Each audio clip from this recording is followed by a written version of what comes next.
Welcome to What's the Point? A question we should all be asking ourselves, and the podcast by brand architect Bill Ellis. Welcome back to What's the Point? I'm Bill Ellis, your host, and today's guest is one that's going to give us some terrific information on forging financial freedom. He has a take on how to do that, which is somewhat unique. And before we get any further, let me just say this. There will be no stock tips. There will be no how to make a bunch of money tips. This is all about your approach to financial freedom, the mental side of it, the behavioral side. So with that, let me introduce my guest, Chad Hufford, the author of Forging Financial Freedom, Constructing Blue-Collar Millionaires with 7 Wealth-Building Lessons Extracted from the Alaska Oil Field. Quite the math. Hi, Chad. Thank you for being here. Bill, it's a pleasure. Thank you so much for having me and giving me the opportunity to encourage and empower your audience. And that's what we're looking to do. So thank you. Thank you for committing your time and also for sharing your insights. It's really interesting to me. So Chad is born and raised in Alaska, as is his wife. They are very happily married. They have 6 children. His wife homeschools them, and Chad is busy in the financial industry. But share with us a little bit, Chad, about your time in the Alaskan oil fields, because that for most of us, for most of my listeners, is going to be something unique.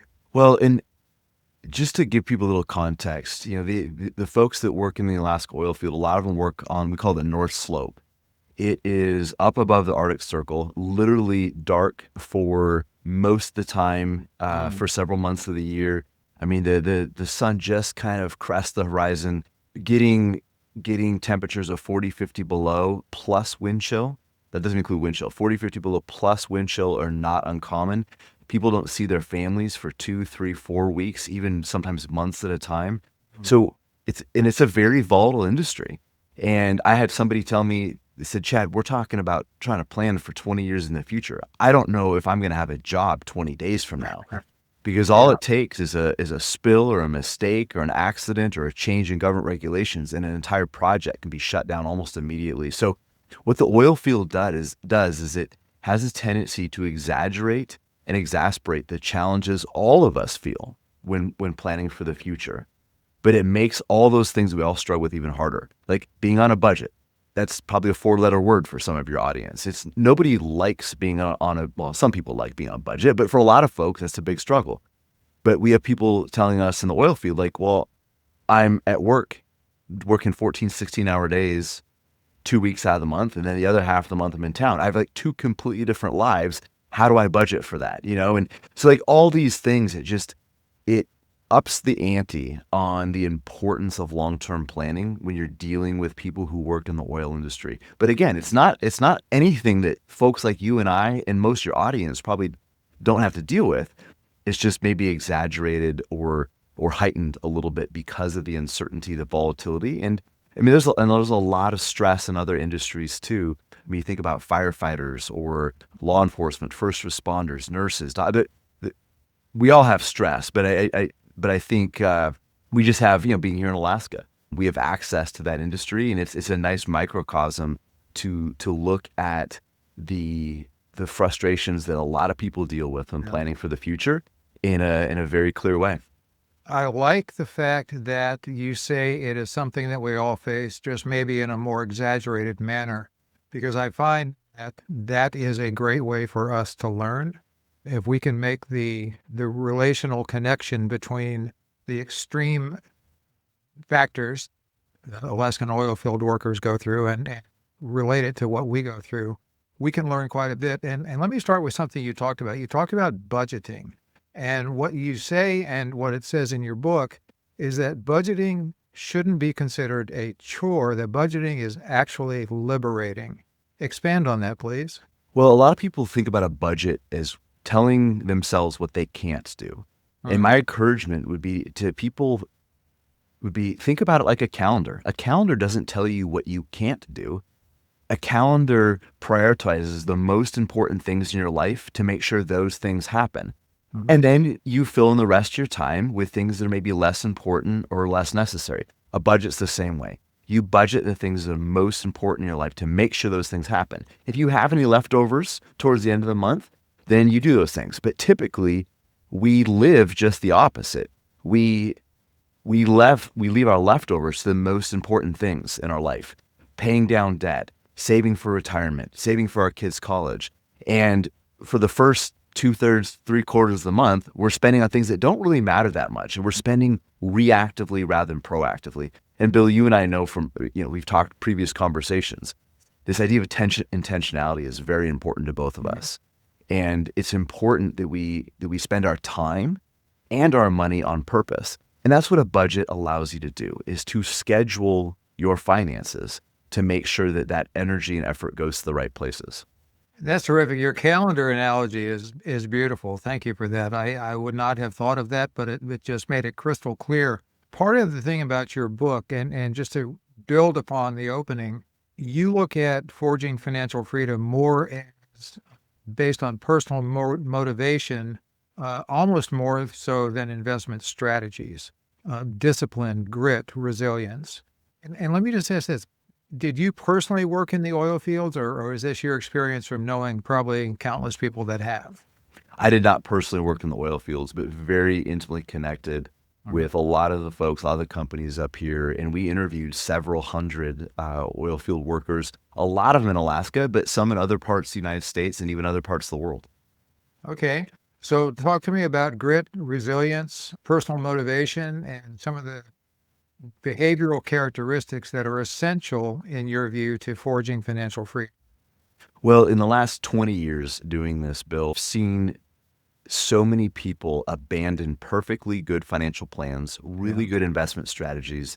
I mean, not to put too much of a timestamp on this, but just in the weeks leading up to our first conversation, Bill, we had so many people freaking out about tariffs, and yes, that can affect us. But people abandoned their own financial disciplines and ran out of perfectly suited portfolios because of the fear of what was going on in the world around them. And I think if people focus more on what they can control and less on what they can't control, it gives a sense of agency and freedom as they go about their life. And as it relates to investments, I'm just going to give you another metaphor. I was talking with my wife about this last night, just diets and exercise protocol and all these different things. And it's confusing, right? There's keto and there's paleo and there's high carb and there's low carb and there's carnivore and people eat nothing but meat. And then there's vegan and people won't touch meat and there's everything in between. But you know what the number one success factor, if you go across all diets, there's one common thread between successful dieting that is across the board. Any diet, doesn't matter what it is. Can you guess what that might be, Bill? I could guess, but I think it's probably eating moderately and eating sensibly. It's adherence. Okay. It's adherence, that you have a plan and you stick to it. So like vegan may not be the best for you and carnivore may not be the best for me, but if we start out with intentionality and actually stick to a plan, doesn't mean we're going to have the most perfect success. And maybe there's something else that works better, but we're going to have more success than most people if we have a strategy that's based on our long-term goals. And that's where the grit and resilience comes in, is because so many people try to optimize before they standardize. They try to make their financial plan or their budget or investment strategy perfect before they make it a regular part of their life. And Bill, the people that I've met with over the last 2 decades, they're the most successful financially. And when I say successful financially, I'm not talking about just they're sitting on the biggest pile of money, but the people who really enjoy freedom and abundance in their life, they are the people who have made these disciplines, these practices, a normal part of their life. And they do consistently what most people do just occasionally. And that's why I focus so much on the mindsets, the character qualities of an investor, because so many people, it's really easy, again, to number one, focus on everything we can't control. What are interest rates, inflation, taxes, government regulation, like what's the economy doing? Not saying that stuff doesn't matter, but what goes on in your house is way more important than what happens in the White House. And even if you have a great plan, which a lot of people don't, but even if you have a great plan, to follow it for the next 20, 30 years It takes a tremendous amount of grit and resilience. And people focus way too much on knowledge.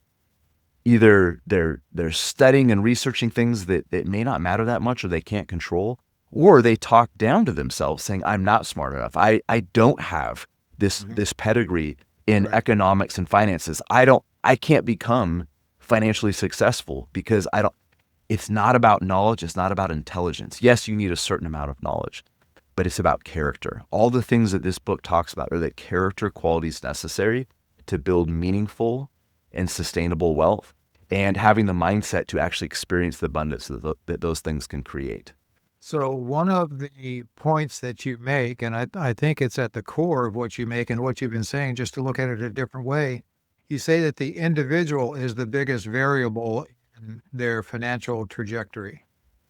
Yes, absolutely.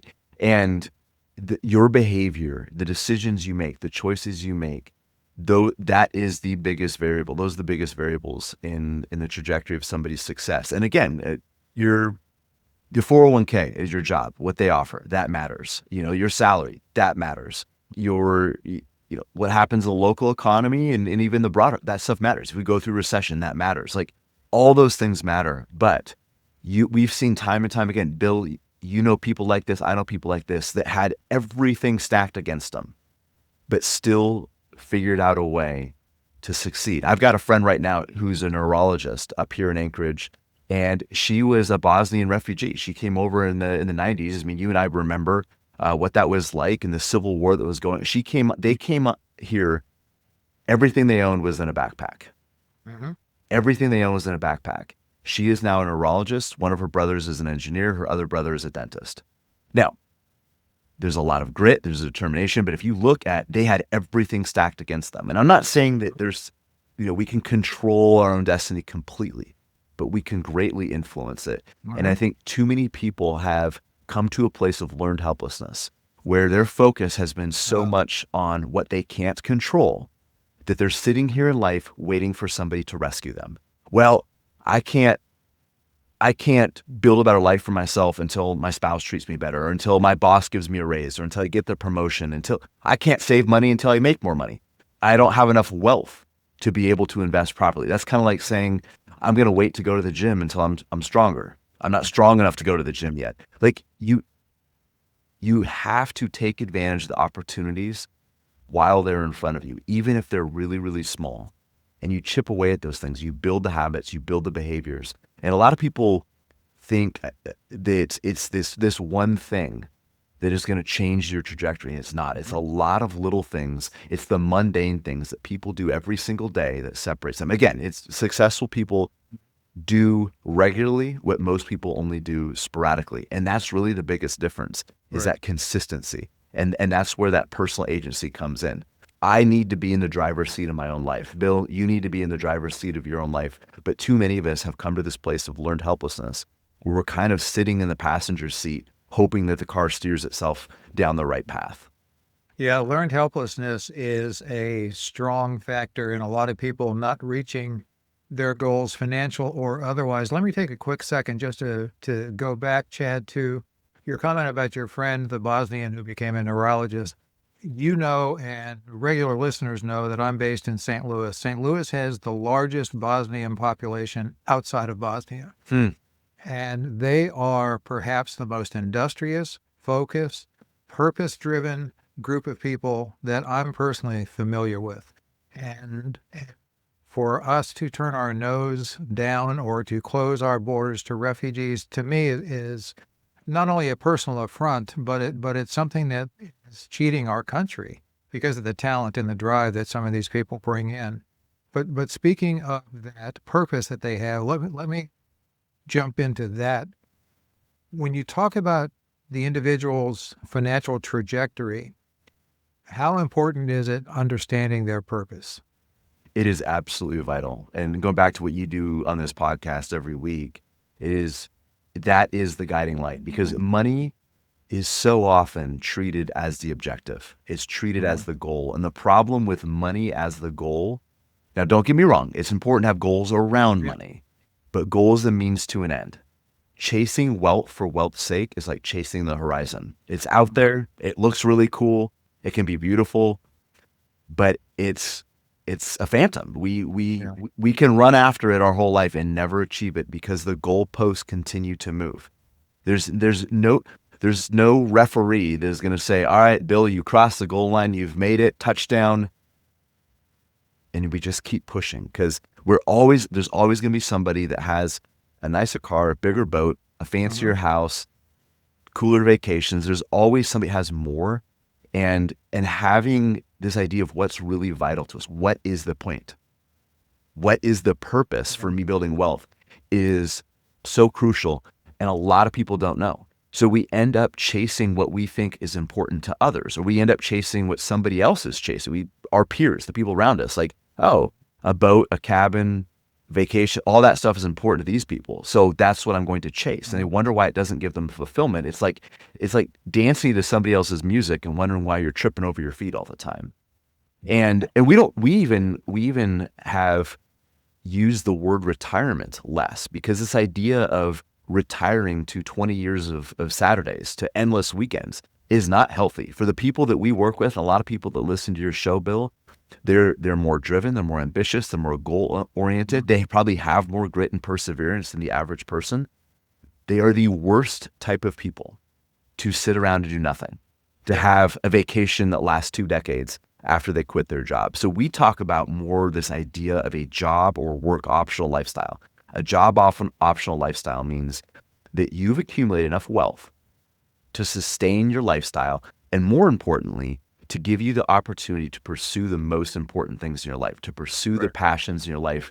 And we call it meaningful pursuit because it can't just be meaningful. It can't just be things that are like, I mean, you can volunteer, you can give money to charities, and all that stuff is great. Don't get me wrong.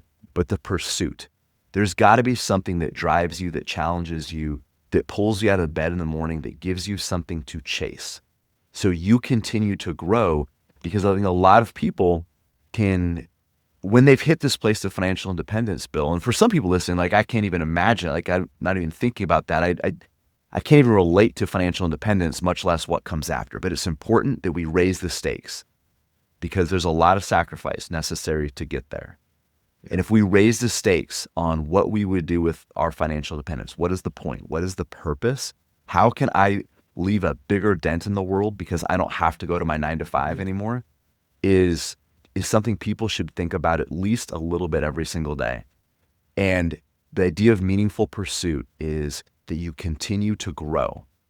Mm-hmm. So you leave your job, you leave your career. Maybe some folks don't, but a lot of people who get to the point of financial independence, they get into a comfort zone. And comfort leads to complacency. And complacency leads to compromise.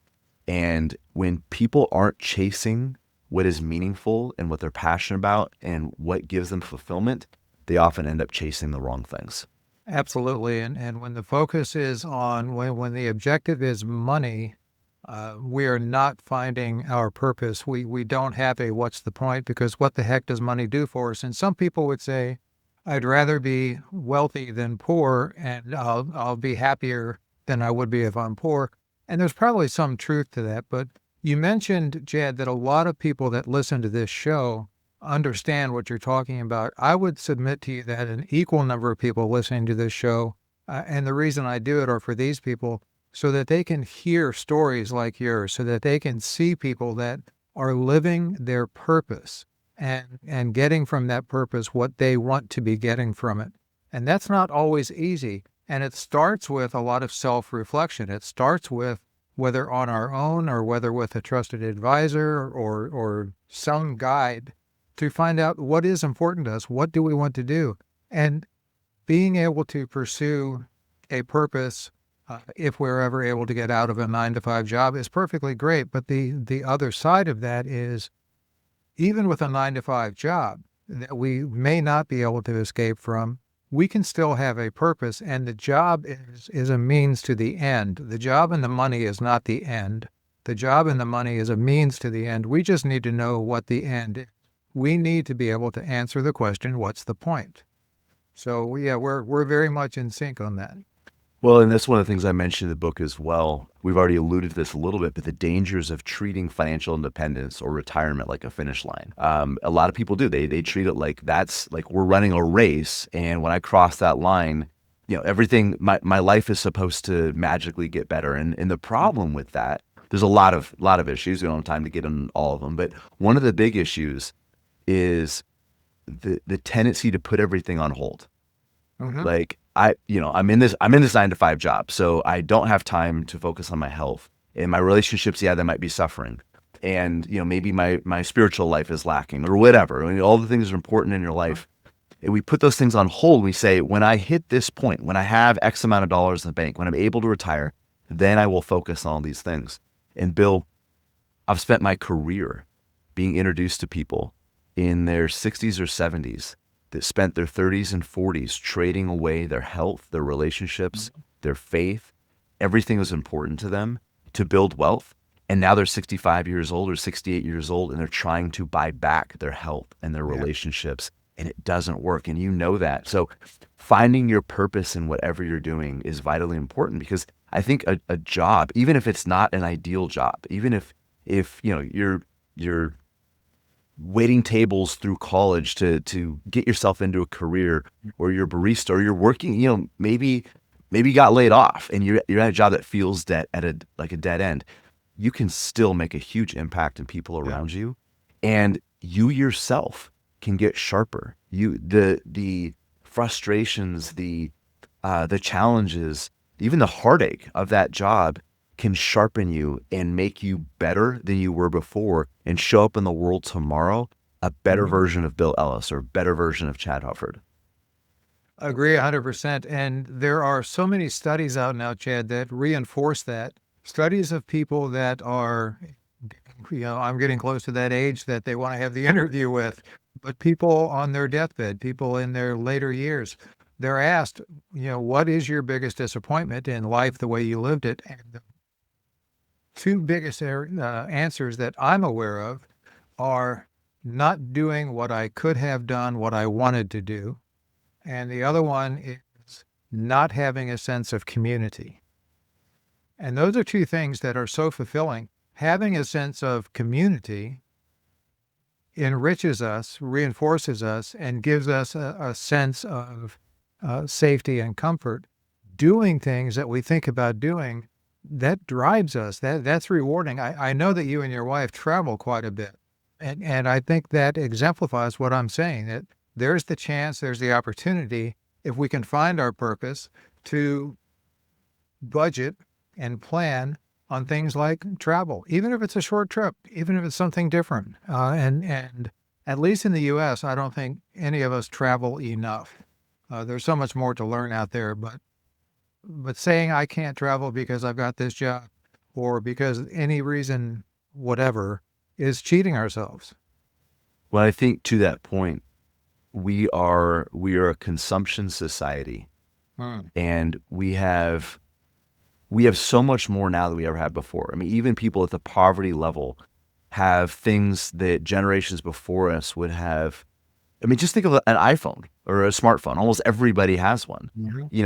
14-year-old kids have them. But iPhone has more computing power than was available to the entire NASA force during the Apollo 13 missions. They're trying to bring those astronauts home. Like, what would the U.S. government have spent for the computing power of an iPhone back then, as they were using slide rules to try to figure out how to get people back into the Earth's atmosphere? Yeah. Some of your audiences, know what slide rules are. Look it up. Google it. But it just shows you how far we've come. But we're actually less content than we were in the 50s and 60s, when the average home had half of the income that they do today, adjusted for inflation. It's a fraction of in nominal dollars, but adjusted for inflation, the average home 60, 70 years ago had less than half the current income that we enjoy today. But we're less content, because instead of being a society that is looking to use money to build a life we need, we've chased things. We've used money to just consume more. And we need to focus on experiences, on accumulating experiences, and not just things. Yeah, going after things give us temporary fulfillment. But the key word there is temporary. So that to me has not been, and believe me, in my life, I've done that. That's part of the reason I do this show is because I know where I've erred, and I know that providing listeners with options to what we might typically have done before or how we could do things differently is critical, in my opinion. And that's why having guests like you on the show is why I do this, because even if there's only one or two people that hear this and take action on it, that's one or two people that are going to be better off than they were prior to listening. So thank you for that. My pleasure.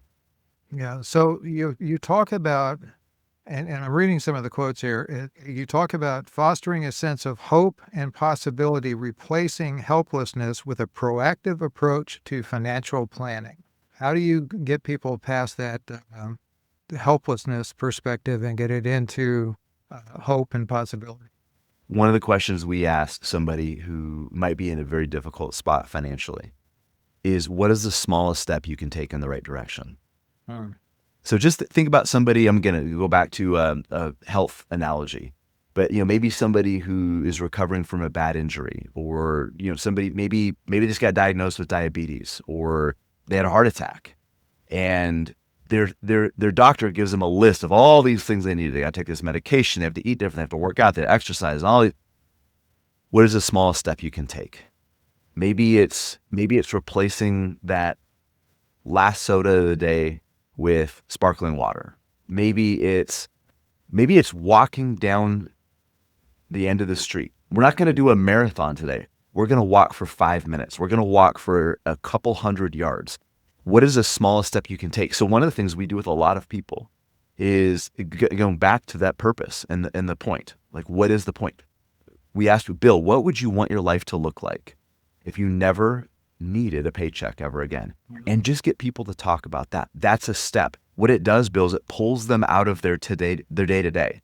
I mean, you mentioned that we've got 6 kids. I mean, there were days when we had a bunch of little kids, and I mean, we couldn't think 20 years in the future. We're just thinking about, I can't wait to get these kids to bed. Like, it was just, I just can't wait till 8:30, And a lot of us have that. They don't necessarily have the 6 kids, but it's so easy to get caught up in just this moment or getting through the end of the day. But when you ask that question and you pull people, it's almost like creating an out-of-body experience. They're viewing themselves almost as another person and trying to get them to make a connection to the future version of them. Because a lot of people, we treat the future version of ourselves almost like a stranger. Like, I'm going to do stuff today and future me is going to deal with the consequences. You talked about the temporary pleasures. We get ourselves in trouble because we accept temporary pleasures and we leave our future self with permanent consequences. So getting people to connect with a future version of them and what their life could look like. Just getting them out of the moment. That is one step. And then we start creating financial goals around that. And for some people, they might be in a great financial situation, but they're still aimless. They've realized they've been collecting investments for the last 30 years. And it's like building a house without a blueprint. They're just throwing boards together and they've just collected a lot of materials, but there's no plan. And, they're supposed to retire in a couple of years. And it's like, how do I make a sense of all this? And there's a lot of anxiety, even for somebody who is in a relatively good spot, but to have no plan to execute can, again, bring back those feelings of helplessness. So I guess to summarize that, the number one thing is pulling somebody out of the moment and getting them to think long-term. And then the second part of that is, what is the smallest step I can take to that possible reality? Brilliant. You talk about the smallest step. Literally yesterday, I was with a friend of mine who was driving me, and we both go to the same fitness center, the same gym. And we were talking about how people will drive around and around and around in the parking lot, trying to get the spot closest to the door and then go in and get on the treadmill. So the smallest thing you can do is I do it a lot at the supermarket. I park, I'm like the last car in the lot, no matter, even if the lot's empty, because, another 100 steps is going to add up over time. I think that's really important to know the small thing. Let me jump back again, Chad. Let me go back to something you talked about, which is adherence and consistency. At what point, you made the analogy of diet, vegan or carnivore or whatever the case might be. At what point does someone stop and evaluate the trajectory they're on and say there needs to be some adjustment here?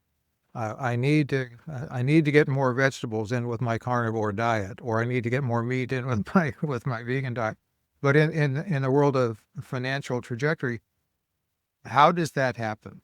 We do it at least once a year, and sometimes more often if there's been an inflection point, like maybe a change of a job, or a kid gets accepted into a school that you didn't think they were going to accept it in, and it's 50,000, whatever. But at least once a year, even if you don't think anything has changed. And think of it like, again, we talked about this idea of a blueprint, and nobody would buy a house that was built without a blueprint, or at least knowingly buy a house that was built without a blueprint. But we build our futures. We build our lives without one. And so once a year, we look at, what is your financial blueprint? What are your goals? Have those changed? Or do we need to build something different than what we started building 2 years ago, 5 years ago, whenever we started working together? And we look at this blueprint, this financial plan that guides their saving and spending and investing decisions along their financial journey. And see, does this still align with those goals? What are the things that might have changed that might have thrown us off course? Do we need to maybe remodel some of the things that happened over the past year? Also, are there things coming up in the future that what are the expected changes in this next year? Again, maybe it is a kid going off to college, or maybe they're going to move, or retirement, and again, unexpected things can happen too. I'm meeting with somebody next week who their spouse just filed for divorce, and so we have to recalibrate. And just to switch metaphors on you, think about like the map on a phone. You've got a destination, you've got a course. Well, things happen. Maybe there's a traffic jam, or maybe a road closure, or maybe your destination changes and the map reroutes. So at least once a year, we want to reevaluate, is our destination the same as it was before? And does our route still match that destination? And if not, we need to make sure that those things get recalibrated and back on track.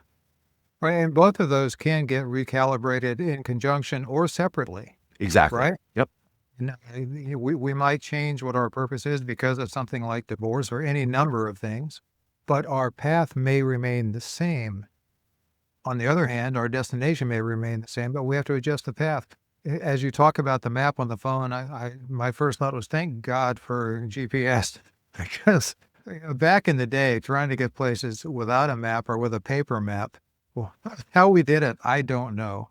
So for the younger listeners, there was a time when we didn't have maps on the phone, and you were literally on your own. You might have felt like someone in the Alaskan oil fields. Well, I was Dark. just talking about this on Sunday. I was giving a message at church, and just talking about how so often we double down on going the wrong direction. And it's like we find ourselves, we're going the wrong way, and we just double down on the things we've already been doing. So it's like finding that you've been headed in the wrong direction for an hour and just saying, well, I better speed up to make up time, without turning around, without changing course. I gave this story of driving from Des Moines, Iowa to Rapid City. We were supposed to be heading towards Omaha. That was the next stop, but we stopped for lunch, and we came out of this, it was like a Perkins or something like that. And somehow we got turned around, and I explained to my audience, which there's a bunch of younger folks, I was like, this is back in the day, back in the 1900s, when your phone in your car didn't scream at you when you were headed off the wrong. They just let you go, like, oh, he's in the wrong direction, whatever, we're gonna let him do his thing. And my mom and dad, they got this huge map that's taking up like basically the whole dashboard. They're trying to turn around. Anyways, we did eventually make it to Rapid City, but there's some tense times because the map wasn't followed, and they took the wrong turn. So they had to go back to where that wrong turn started and recalibrate from there. So I think, that's a whole lesson in itself, is going back to where the mistake was made. But anyways, we could go on and on about that. But yes, it's amazing we got anywhere before these phones navigated and told us where to go. And again, that's what a financial plan can do for not just your finances, but your life. It helps you navigate the road ahead. Exactly. And I was going to stay on your map analogy, and oftentimes we are well advised to get someone that is more educated, more experienced, more knowledgeable, and has more insight than we do. So if you don't have someone back in the day that knew how to read a map, it didn't matter if you had the map or not. If we have no clue about the different investment types, then we're hopeless without that. And expanding that beyond just financial, you talked about life, business, and that's where my coaching comes in, trying to help people find what's the point. Where are you trying to go? How are you trying to get there? And a lot of the work I do is with people closer to my age, higher senior execs, people that own a business, but people that a lot of them are, okay, I'm almost at the top of the ladder. I'm almost at the end of my journey. What do I do now? The number of people, Chad, that I speak with that say, okay, what's my legacy going to be when they're 60, 65, 70, 75 years old? It's the exact same thing you're talking about. Someone that, at the end of a 9-to-5 job, when they're ready to retire, they're going to say, what's my next move? Because they hadn't been thinking about it, planning it, understanding it, and finding their purpose earlier just to know to get where they wanted to go. How do you find that with people in their finances? How are you able to how can you reach people that either feel I've got it made, I can do it on my own, I can quote unquote read the map, or how do you convince people that they may want to take this approach, that your approach to their financial future rather than where they've been? Well, we don't try to convince anybody because Okay. I think it's Benjamin Franklin said, somebody who is convinced against their will is of the same mind still.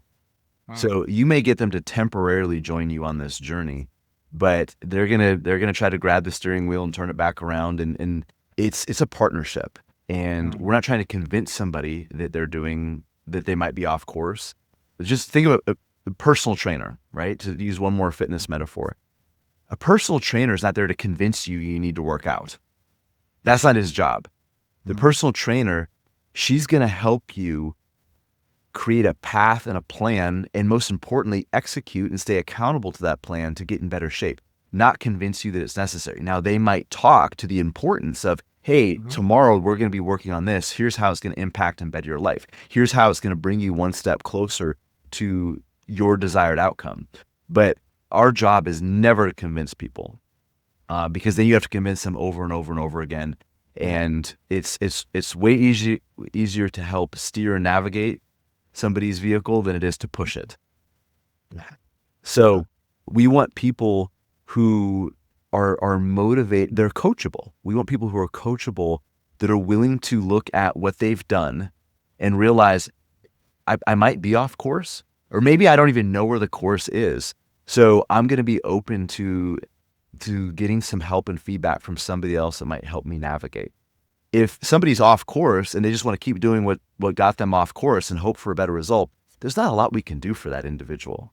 And being back to your coaching, Bill, you said you help people find their purpose, find out what matters. We do the exact same thing, and then we just attach financial numbers to it. Because think about it like this. Back in the day before Uber, you would have to get a cab. And the first question that cab drivers, because they pull up, it isn't like it is now where they've got it on their, the Uber folks, the Lyft people, they know exactly where you're going and all these different things and how long it's going to take. But the taxi driver didn't know, so he's going to ask you, where are we headed today? Yeah. That's the question. And a lot of people don't know, so then they default to faster. I don't know where I'm going. I just want to get there faster. So I think taking that step back and really ask, what is meaningful? Like, what gives purpose and fulfillment to my life? And that is a difficult question. It's not something that's answered right away. So a big part of both of our passions, Bill, is helping people find theirs, find out what the destination is, and making sure that we recalibrate as that destination evolves.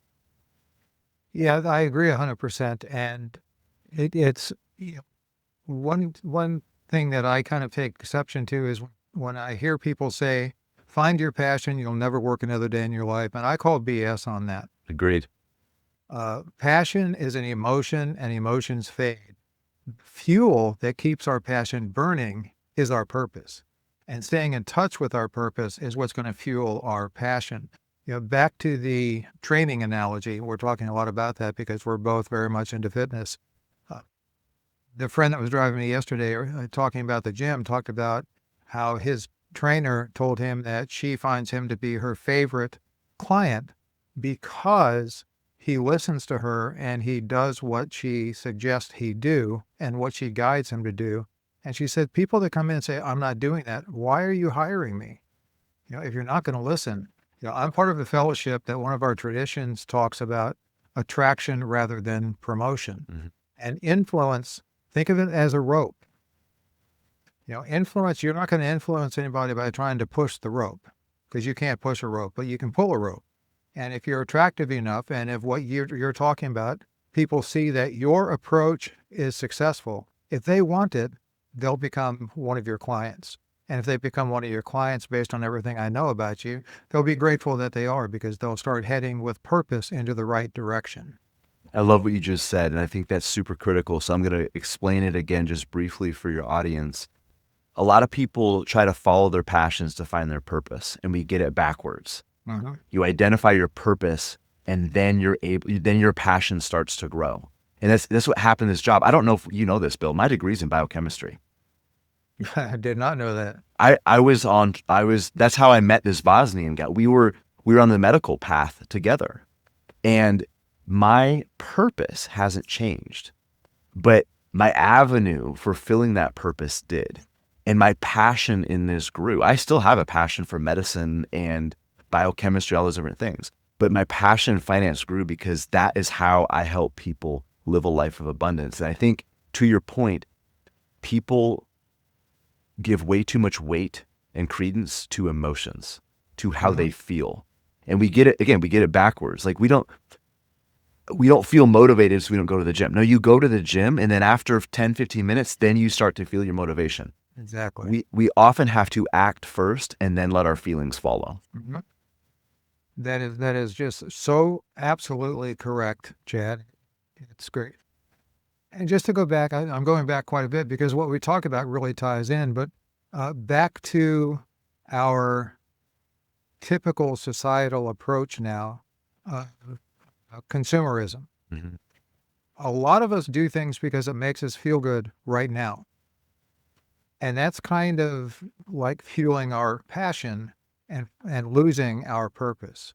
If our purpose is to have an abundant life as we move forward, achieving whatever goals and fulfilling our purpose, then we need to stick to a regimen, and falling off and saying, I'll just have this one donut may not be the best approach to doing that on any number of levels. It spends money where you shouldn't be spending it, but it also gives you a step back in your fitness journey, which is the same thing that happens in your financial journey.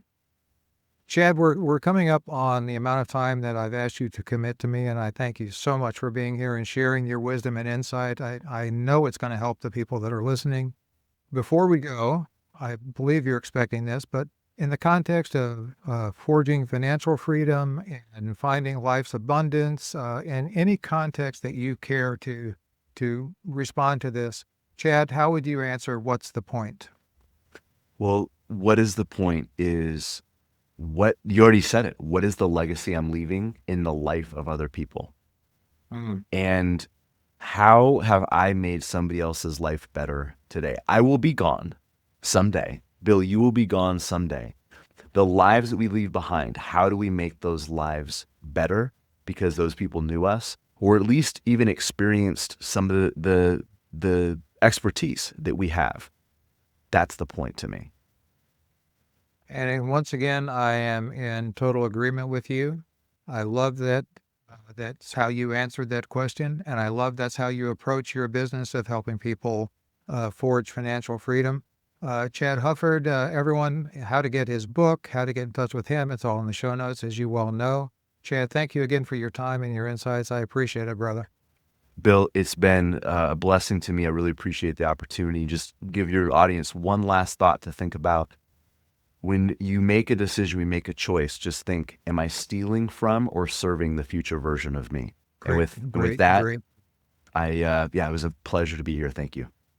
Thank you. Thanks for tuning in. And if you like what you've heard, please subscribe so you don't miss an episode. We can promise there is value to be gained in every one.